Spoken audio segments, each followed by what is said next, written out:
Sejam bem-vindos ao Espaço Opinião. Hoje começamos a falar da taxa da proteção civil. Falamos das empresas de autocarros que ameaçam por fim aos passes para estudantes. Na saúde, o maior hospital da Margem Sul está à beira da ruptura nas cirurgias. É o que dizem então as notícias no dia de hoje. A autarquia do Porto, no tema local, usa taxa turística, assim é que é, para comprar 10 automóveis para a PSP. E na política internacional, a Roménia diz não estar preparada para assumir a presidência da União Europeia. São estes os temas que temos hoje em análise. Comigo em estúdio, Albino Almeida. Albino, obrigada desde já pela sua presença. Albino Almeida, tal como acabei de referir, o nosso primeiro tema de hoje é a taxa da proteção civil. Faz bem o Governo insistir com esta taxa da proteção civil, Albino Almeida? Em que é que consiste também esta taxa?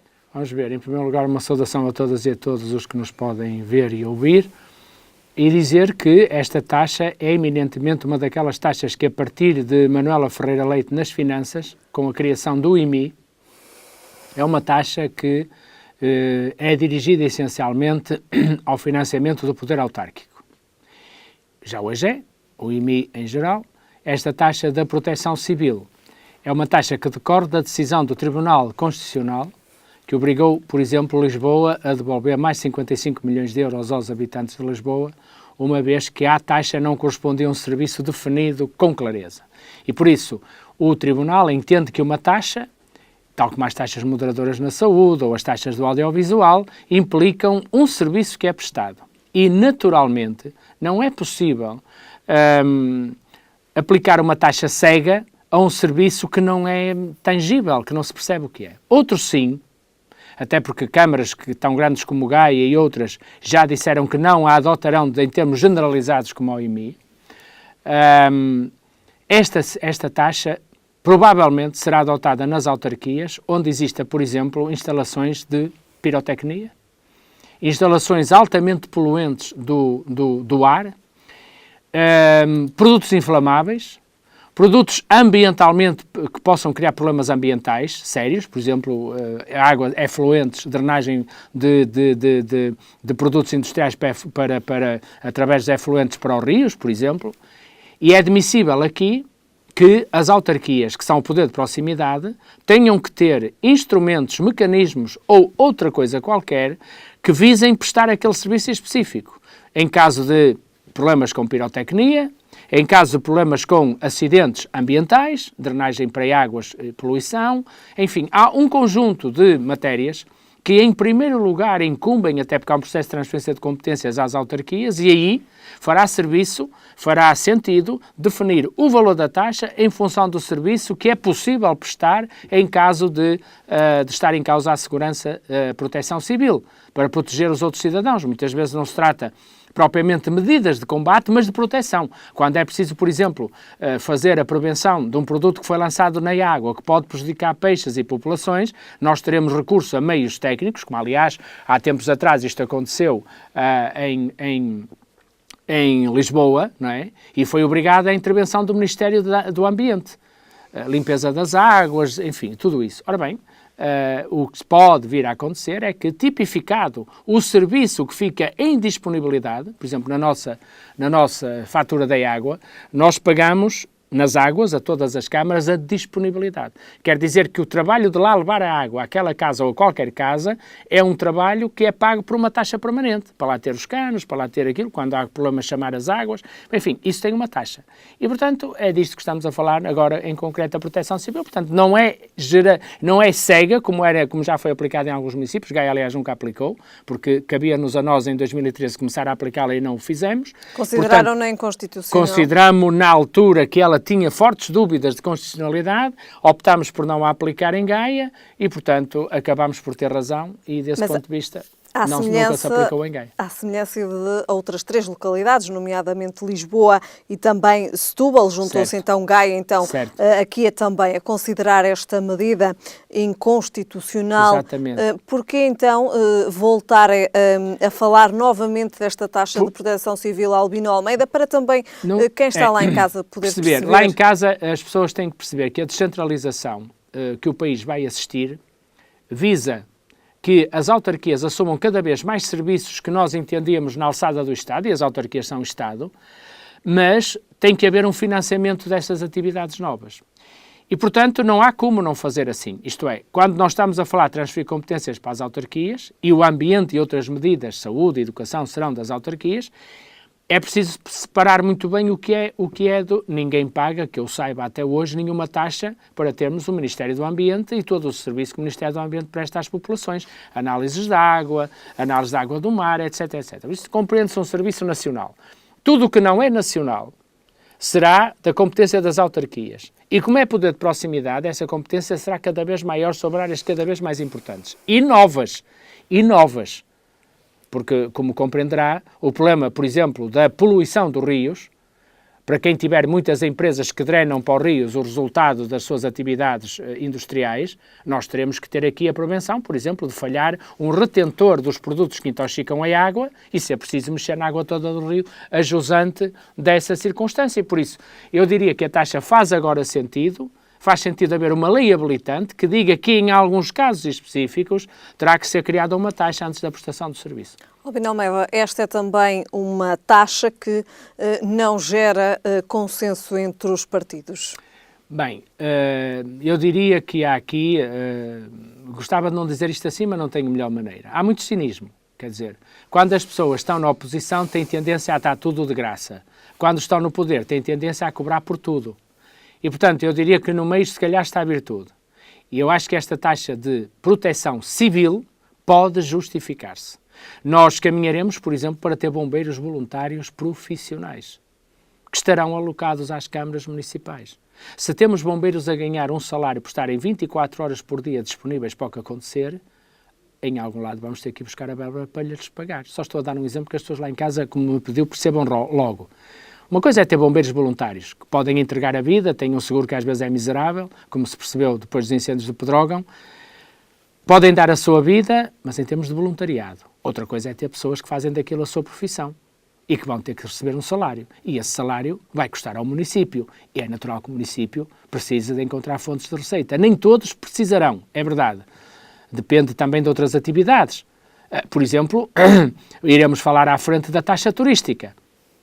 Por isso, o que estamos aqui a falar é que sempre que há um acrescento de responsabilidades de uma autarquia, e isso implica despesa, tem que haver contrapartida em matéria de receita. O que não acontece. O que não acontece. E estamos longe com esta taxa da proteção civil. Exatamente, estamos longe de saber, perante a instalação, porque repara, as autarquias é que autorizam a instalação de empresas. E quando autorizam a instalação de empresas tem que prever todas as circunstâncias em termos de acidentes, de onde faz sentido que prevenindo os acidentes e tendo equipas ou pessoas ou métodos ou sistemas ou máquinas ou o que for para prevenir essas situações, isso implica uma despesa e logo uma receita. Muito bem. Albino Almeida, então esta é uma medida, uma proposta então que está no Orçamento do Estado para 2019. É então preciso aqui também perceber se vai ou não ser aprovada, ou melhor, se vai ou não, se os partidos vão aprovar ou chumbar então esta proposta. É uma taxa cómoda de aprovar na Assembleia, porque depois quem tem que aplicar são os municípios e, portanto, há aqui alguma, digamos assim, alguma facilidade de decisão para os deputados. É claro que os partidos que estão contra só estão a pensar numa coisa, as eleições do próximo ano. Muito bem. Albino Almeida, passamos então agora ao nosso próximo tema. Falamos de transportes e falamos também dos passes para estudantes. Albino Almeida, algumas empresas do setor privado de transporte, algumas empresas então privadas de transporte prometem deixar de vender em dezembro os passes com desconto para estudantes do ensino básico. Isto contempla então aqui, é também, podemos assim encará-lo, é aqui uma acusação ao Governo de dívidas. Bem, eu não sei que dívidas existem, e se existem dívidas devem ser regularizadas, isso parece uma questão fundamental. Coisa completamente diferente é acharem que, deixando de emitir os passes aos estudantes, vão resolver o problema. Eu creio que não vão resolver o problema.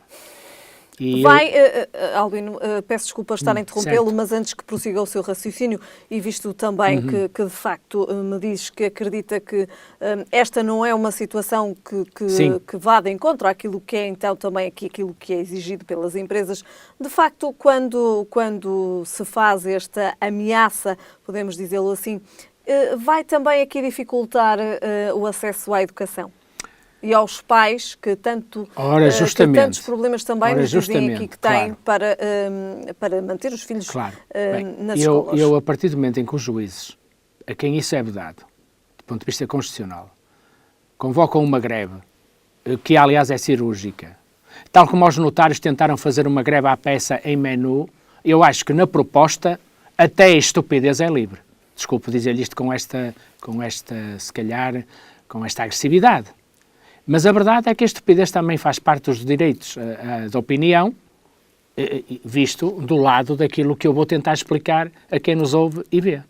Ora, repare só, o Governo anunciou um passe único e não excluiu os privados da medida de passe único, que tem vindo a ser falada, para entrar a 1 de abril. Significa, portanto, que se as empresas privadas quiserem afastar-se daquilo que é o seu objetivo, porque estas empresas privadas prestam serviço público. E não podem esquecer-se que estão a prestar um serviço público. Se elas deixam de prestar um serviço público, neste caso aos estudantes que não têm culpa nenhuma de outros problemas, elas passam a negar a sua própria existência. E, portanto, passam a descredibilizar-se. É por isso que eu chamei estúpida esta ameaça.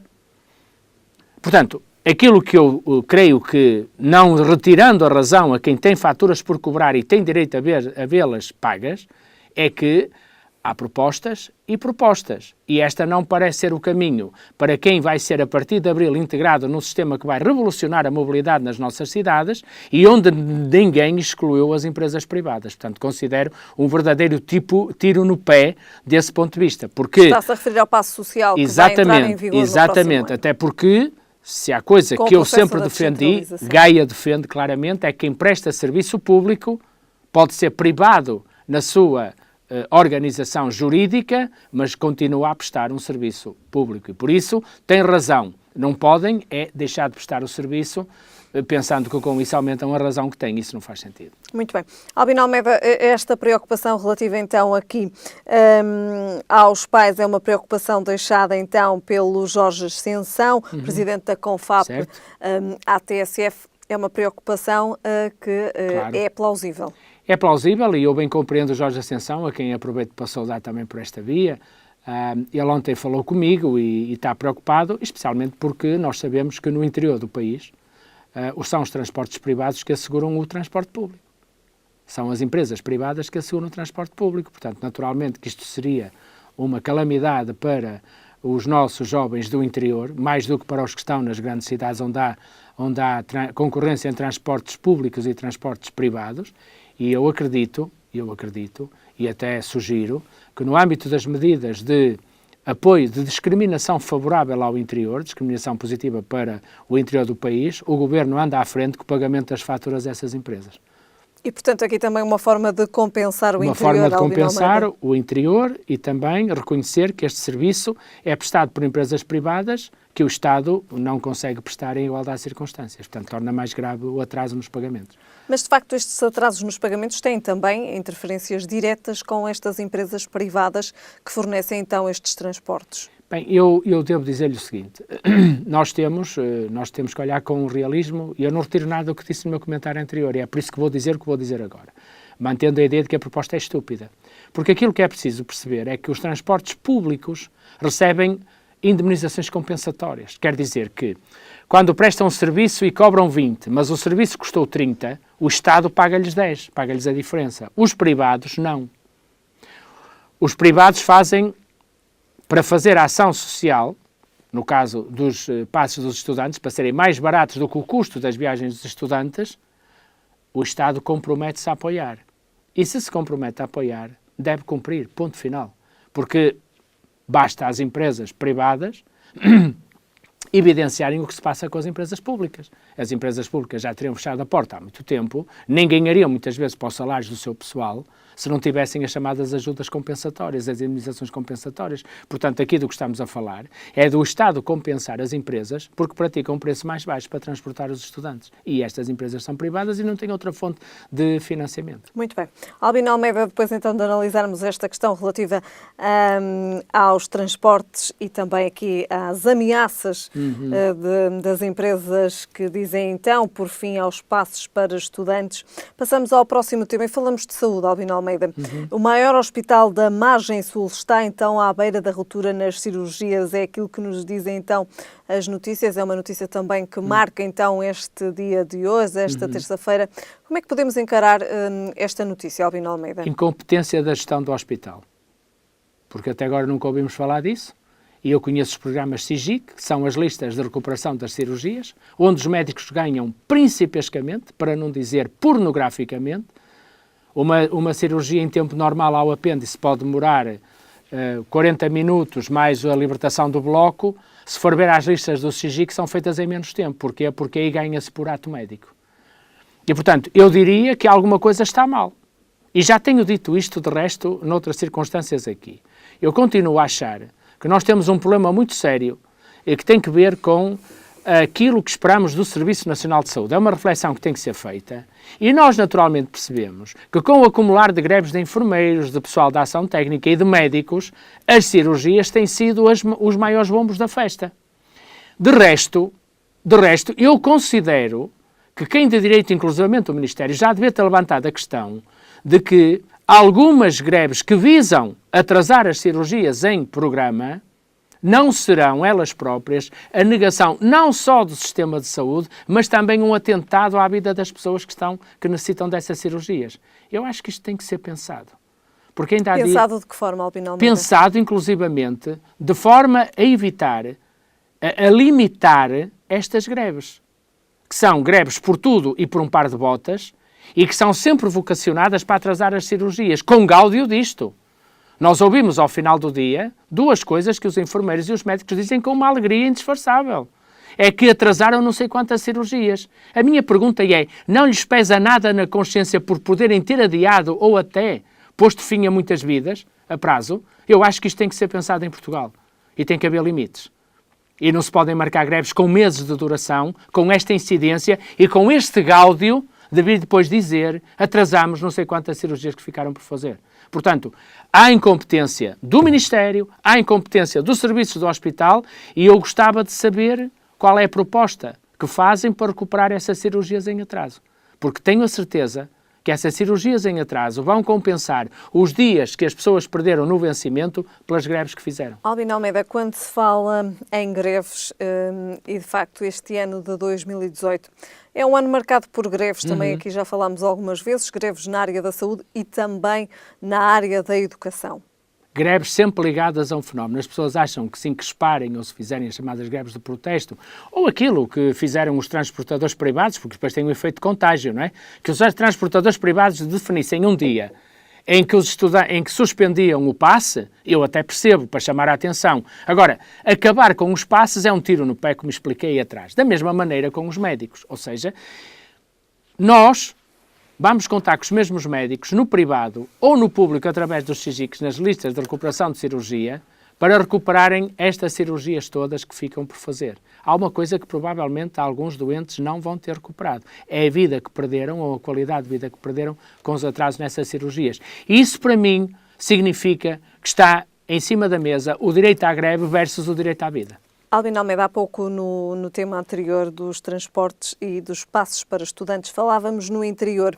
Aquilo que também falo agora, e aproveito aqui também que estamos a falar nesta área da saúde, aproveitamos agora também para falar de um estudo divulgado ontem que conclui que o salário não é determinante para levar jovens médicos para o interior do país.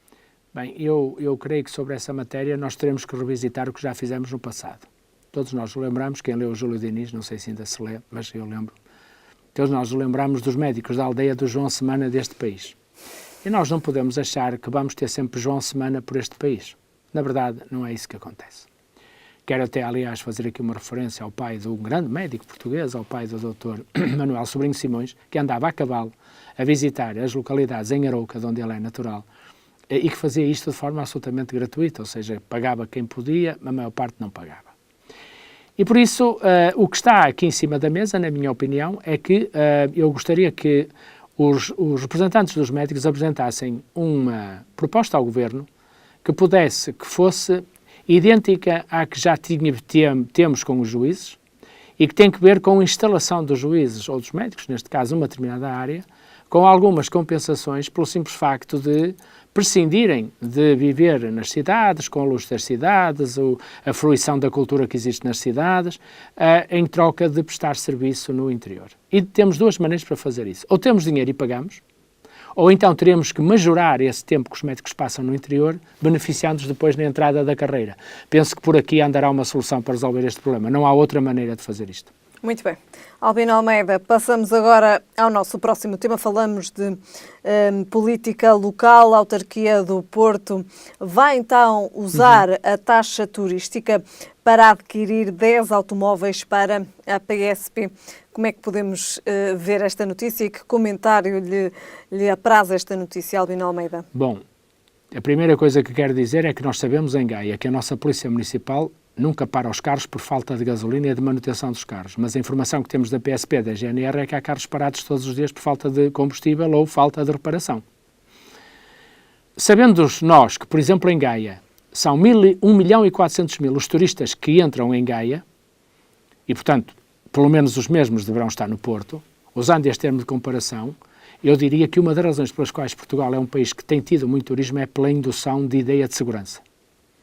E, portanto, a taxa turística pode servir ou para compensar a pegada que o turismo deixa no lixo. Eu posso dizer-lhe que nós, no Cais de Gaia, recolhemos o lixo uma vez por dia. Agora recolhemos 4 vezes por dia. E há queixas. Já há uma dimensão para quem nos está a ouvir lá em casa do que isto implica de carros, de pessoas, etc., a trabalhar para garantir uma recolha de lixo 4 vezes por dia. Da mesma maneira, com tanta gente cá, nós temos que investir no policiamento de proximidade e também na vigilância nos centros históricos. Entendeu a Câmara do Porto? Pode haver quem discorde, como em tudo na vida, mas eu acho que faz sentido que a criação de maior imagem de segurança numa cidade que coteja com cidades onde têm acontecido atentados, onde as pessoas como a Ramblas, Barcelona, Nice, Paris, bem, Porto é a segunda cidade do país. Creio que não é criticável, é compreensível, diria de outra maneira, criticável é sempre, não podemos impedir que as pessoas pensem o que quiserem, mas é compreensível que se aposte na imagem de segurança e de maior policiamento de uma cidade como o Porto. Desse ponto de vista, penso que merece respeito a essa opção, podendo discordar-se, mas enfim, é razoável e faz sentido, na minha opinião. Uma aplicação justa de uma taxa turística. Lá está, uma taxa turística que é cega, que se aplica a todos, mas que depois é gerida no melhor interesse daqueles que demandam turisticamente a cidade. Muito bem. Albino Almeida, passamos então agora para a política internacional. Falamos da Roménia. Diz não estar preparada para assumir a presidência rotativa da União Europeia a 1 de janeiro de 2019. Bem, eu tenho que dizer que isto levanta o problema que a decisão, eu já disse aqui que me parecia improvável dizer isto há 5 ou 6 anos atrás, hoje é uma certeza. A senhora Merkel vai abandonar a política na Alemanha, conforme disse. E eu espero que ela não abandone sem impulsionar a reforma da política europeia, que perpassa um bocadinho da convergência do discurso que ela teve agora na comemoração dos 100 anos do armistício com o presidente Macron. Ou a Europa reforma o seu sistema, reforma a Europa no sentido mais nobre de ser, de facto, um espaço bem governado, onde os governos todos se interajudam, ou nós vamos assistir cada vez mais, e esta é uma razão que eu acho que merece o nosso respeito, que é um país como a Roménia, cujas dificuldades nós conhecemos, de onde é oriunda toda a comunidade cigana que está na Europa, que é um país tradicionalmente pobre, embora rico do ponto de vista da tradição, mas que naturalmente terá sentido dificuldade em coordenar um conjunto de países com os quais tem diferenças abissais em matéria de riqueza per capita, em matéria de território e, portanto, Eu acho que isto prova o falhanço daquilo que era suposto ser a União Europeia, que era dar a cada um segundo as suas necessidades e segundo as suas capacidades. A Europa está a falhar, já tínhamos notado isso noutras áreas, agora temos uma espécie de murro no estômago. Há um país, quando todos os países, às vezes até, se degladiavam para presidir à Europa, por um ano civil, temos um país que diz não estar preparado. A primeira coisa que me apetece dizer é, para onde vais, Europa, que já não consegues sequer, eu espero que consiga ajudar um país como a Roménia a ter condições de, da próxima vez, assumir dignamente a presidência da União Europeia. Muito bem. Albino Almeida, terminamos então hoje a falar da Roménia, que diz então não estar preparada para assumir a presidência rotativa da União Europeia a 1 de janeiro de 2019. Voltamos a ver-nos na próxima semana. Boa semana. Para os nossos telespectadores também. Foram então estes temas hoje em análise com Albino Almeida. Nós estamos de regresso amanhã.